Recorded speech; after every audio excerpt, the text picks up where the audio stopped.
তার যিনি সম্পাদক মালিক মিয়া, তিনি তখন মন্ত্রী হননি, মন্ত্রী বানিয়েছেন, বাংলাদেশের রাজনীতি সবকিছু প্রভাব বিস্তার করেছেন এবং বাংলাদেশের স্বাধীনতা যুদ্ধে তার অবদান ছিল অপরিসীম। ঠিক একইভাবে আপনি যদি খেয়াল করেন দেখবেন ইতিহাসের প্রতিষ্ঠাতা ছিলেন বড় আব্দুল হামিদ হোসেন। এই বিষয়টা আমি এই জন্য বলছি যে সাংবাদিকতাকে কখনো ছোট করে দেখার কোনো সুযোগ নেই। আপনার বৈজ্ঞানিকভাবে যারা রাষ্ট্রতত্ত্ব বিশ্লেষণ করেন, রাষ্ট্রবিজ্ঞান বিশ্লেষণ করেন, তারা সবাই জানেন, আপনারা এখানে বক্তব্য বলেছেন যে সাংবাদিকতা হচ্ছে একটা সবচেয়ে শক্তিশালী একটা স্তম্ভ রাষ্ট্র। কারণ এই সাংবাদিকতার মধ্য দিয়ে, পত্র পত্রিকার মধ্য দিয়ে যা বের হয় রিপোর্ট, প্রতিবেদন, মতামত, তার জনগণকে প্রচন্ড আলোড়িত করে।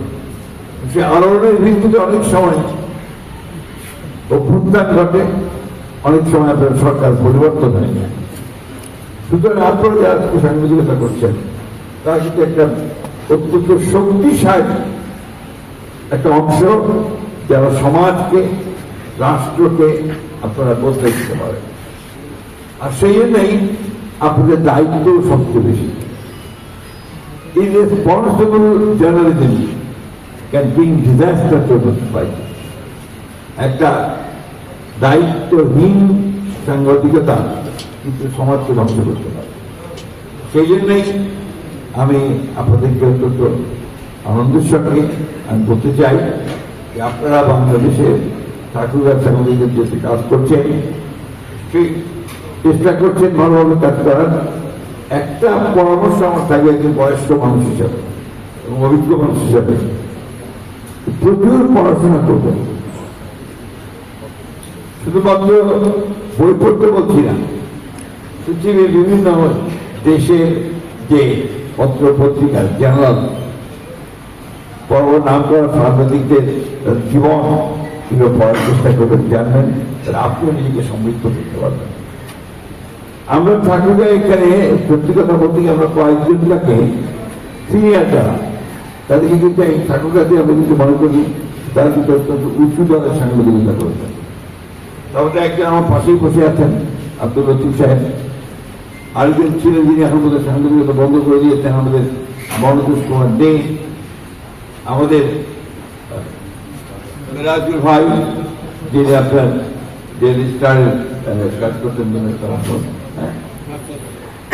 বাসাতে কাজ করতেন।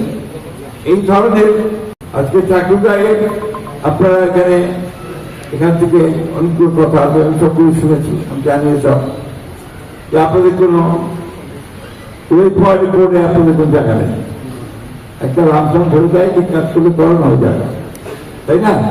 কেন করে যে আসলে আপনাদের কোনো আপনাদের ঐক্য নাই, আপনাদের সংবাদ যে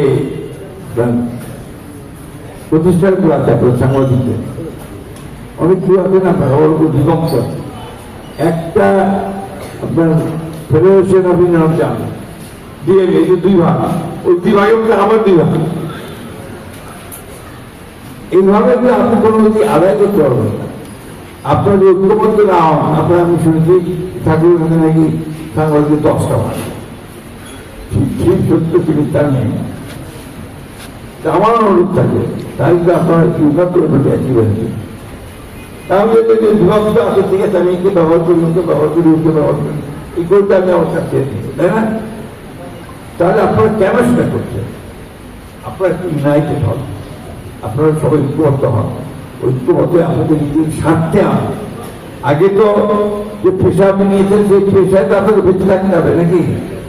বেঁচে থাকতে হলে বেতন তো সেটা পেতে হবে, আর ওই ভোট সেভাবে করতে হবে। তার জন্য দরকার আমাকে চাপ সৃষ্টি করা। আজকে বাংলাদেশে একটা সুযোগ তৈরি হয়েছে এই জুলাইয়ের অভ্যুত্থানের পরে, ছাত্রজনতার অভ্যুত্থানের পরে নতুন সুযোগ এসছে এবং সেই দেখেন এই সুযোগের মধ্যে দিয়ে ইতিমধ্যে কিন্তু আমরা গণতন্ত্রের পথে হাঁটতে শুরু করি। আমাদের একটা নির্বাচন হয়েছে, সেই নির্বাচনে জনগণ পার্টিসিপেট করেছে। তার আগে আপনার একটা রিফর্ম কমিশন হয়েছে, সেই রিফর্ম কমিশনে গণভোট হয়েছে, এগুলো দিয়ে সব কাজ। এখন এর মধ্যে হয়তো মতামত এক হচ্ছে না, কিন্তু ঘটনাগুলো কিন্তু ঘটেছে। That is the